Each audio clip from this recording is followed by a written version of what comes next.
Kilala sila para sa masasarap at masustansyang natural food supplement mula sa prutas na mangustin.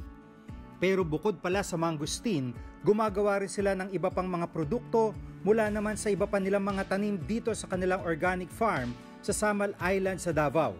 Bukod po sa mangustin, kasi mukhang pinakamaraming nyo talagang tanim dito is mangustin. Ano pa po ibang mga crops nyo, mga tanim nyo, at saka po, yun po ba'y pinaprocess din?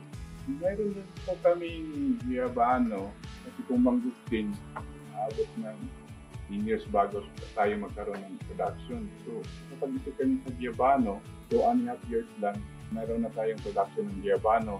Para magka-added value ang kanilang Guayabano, pinoproseso raw nila ito at ginagawang Guayabano jam at Guayabano puree. Market namin yung bunga lang sa market side, mura lang naman yung bili nila. Magkano lang per kilo. Kawawa naman yung mga farmer.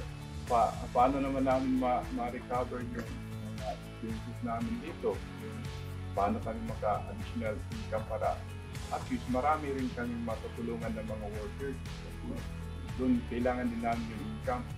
Ayon pa kay Bobby, maganda raw talaga magtanim ng mga puno ng prutas dito sa Samal Island dahil daw ito sa taas ng presensya ng lime sa lupa na siya lalong nagpapasarap at nagpapatamis sa mga bunga. Pero ang kaibahan dito, sabi nyo yung lime sa ilalim ng lupa. Bakit nyo po nasabi? Kasi sa lahat ng ano namin dito sa farm, sa Guayabano, talagang masarap siya kahit yung saging. Yung saging talaga dito, compare ko doon sa saging sa Davao, saka yung mga mangga natin dito sa Samal. Dahil sa lime po, matamis po yung mga kahit anong itatanim po natin. Dahil sa potassium content na galing sa lime, talagang masarap at matamis po yung prutas natin dito. Yung shelf life po ng mga organic na tanim mas matagal kumpara sa normal. Opo, yung dahil organic practice po tayo dito at saka certified po tayo sa OCCP, DAP certified. So, kita po talaga po na iba talaga dito mataas yung shelf life niya. Sa pag-ikot namin sa Heaven Bound Eco Farm, kapansin-pansin ang mga naglalaki ang mga dahon sa kanilang mga alagang puno.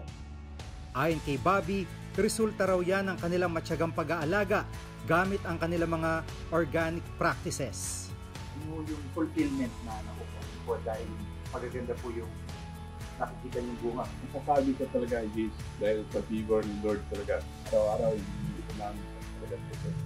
So sa akin, yung wisdom dahil yung dito ko sa kapatid ko, pagdating dito sa farm, talagang hindi may iwasan, mai-irita ka, hindi ka guided, pero araw-araw hihingi natin sa kanya.